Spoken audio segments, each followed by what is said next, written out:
Age-appropriate transition assessment. Learning objectives for this section include establishing an understanding of age-appropriate transition assessments, a review of the purpose of age-appropriate transition assessments, and identifying the types of age-appropriate transition assessments. The procedural requirements state the IEP team must include age-appropriate measurable post-secondary goals based upon an age-appropriate transition assessment related to training and education, employment, and where appropriate, independent living. Age-appropriate transition assessments provide the foundation of the student's post-secondary transition plan. These assessments focus on the student's preferences, interests, needs, and strengths. The assessment must be age-appropriate, ongoing, and well-documented to assist the student and IEP team in creating the student's measurable post-secondary goals. These goals will focus on employment, education or training, and independent living as appropriate. Assessments must include the student's input, but may also include the student's family, educators, peers, community members, or agencies working with the student. Step 4 of the Post-Secondary Transition Plan focuses on age-appropriate transition assessment. As stated in the last slide, measurable post-secondary goals must be based on an age-appropriate transition assessment. If you answer no to the question, has an age-appropriate transition assessment been completed? You will not be able to continue the PTP and will need to conduct a transition assessment before beginning this plan. The transition assessment should begin well before the IEP team meeting to ensure meaningful, high-quality information is available for the IEP team to consider. The student's academic career plan, known as the ACP, can be utilized as part of a transition assessment and should be reviewed as part of the assessment ongoing process. For best practice, the ACP should be utilized as one of the assessments used in writing the student's measurable post-secondary goals. As you may have noticed in the previous slide, there is also a question that addresses if the IEP team has reviewed information from the student's academic career plan, or ACP. The ACP may be helpful and should be reviewed as part of the post-secondary transition planning process. All students will have an academic and career plan starting in the 6th grade. Most students will have this ACP in place prior to their first transition plan. The ACP will help students explore careers, develop personal, social, and career goals, and provide personalized learning through activities and experiences that can build lifelong learning and skills. The assessments that are being completed during the ACP process should be considered valuable information to share at the transition IEP meeting. The academic and career planning is the state requirement for students beginning in the 6th grade.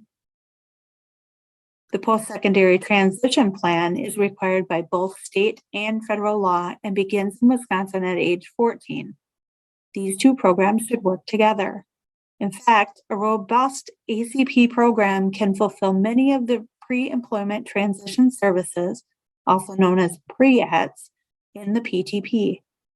You can foster the connections between these two requirements by encouraging pre-planning between the ACP team and special educators. Finding links between the two plans and during the IEP meeting can encourage an environment where all students graduate college and career ready. Transition assessments must be an ongoing process to develop a good sense of what the student's preferences, interests, needs, and strengths are. The federal law requires a transition assessment to be completed prior to writing a student's measurable post-secondary goals. Wisconsin requires the transition assessment is completed during the time frame of the IEP when the student will be turning 14. Without a transition assessment, The post-secondary transition goals written are based on a person completing the PTP's assumptions, not the true skills, abilities, and preferences of the student. The transition assessment is important for all planning the transition services a student will need to meet their post-secondary transition goals. It is important to include the student in this process. Remember, age-appropriate transition assessment is conducted to identify the student's preferences, interests, needs, and strengths to inform the additional steps in the post-secondary transition plan. These steps include creating measurable post-secondary goals, developing transition services, and developing annual goals. The assessment also informs instructional strategies, includes gained information about the student's preferences, interests, needs, and strengths beyond academics, and assists the student in learning about themselves as well. All of these steps building a future plan for students so that they become college, career, and community ready. Mary Morningstar from the Transition Coalition developed these guiding questions to answer 5 basic questions. Where is the student presently? What do we already know about the student's strengths, preferences, needs in employment, education, and independent living? So where is the student going? What methods and sources will provide the information you need to help them reach their goals? Who will gather the information, and what role will the student play in the assessment process to plan for their future? When will the assessment data be collected and used for transition planning to develop the needed transition services to reach their goals? And how does the student get there? Is the student making progress towards his or her specific post-secondary goals? All questions to consider. When conducting a transition assessment, consider the following reflective questions to assure the cultural needs of the student and family have been addressed. How have you addressed expectations for the student as an individual? What methods occurred to discuss the transition process with the family? What information would they like to find out? How will this be discovered and communicated? How have you addressed bias that may be present in your analysis of student assessment results? Have you allowed for multiple ways the student can demonstrate their skills, abilities based on cultural experiences, beliefs, hopes, and dreams? Are you building relationships with the student and the family to make them comfortable to do so? There are 2 different types of transition assessments we're going to talk about next: formal and informal assessments. Both types of assessments can provide valuable information.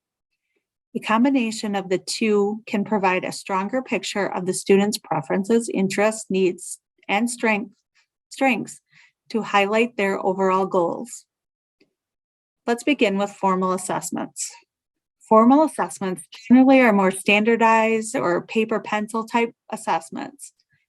Some examples of this are intelligence tests or aptitude surveys. Oftentimes, these types of assessments are given by a professional with a license or certification to administer this type of assessment.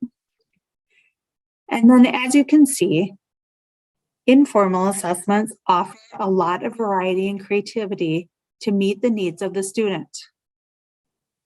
Things like learning style assessments, informal interviews, questionnaires, interest inventories, the discovery process are all types of informal assessments.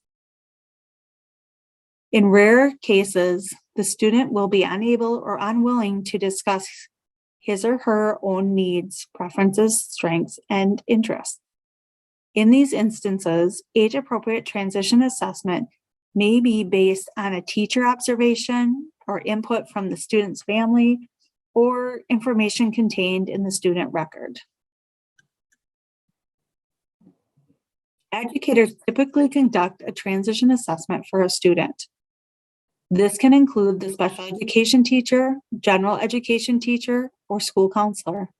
However, an outside agency provider, mental health provider, or another identified provider could also conduct this assessment to inform the PTP process. The Transition Improvement Grant offers resources that can assist you when searching for age-appropriate transition assessments. First, there is a page on the TIG website that offers more information on transition assessments. Second, there is a Google site that provides guidance and offers a list of age-appropriate transition assessments. TIG does not endorse any of these assessments, but instead put this resource together to assist educators in their search.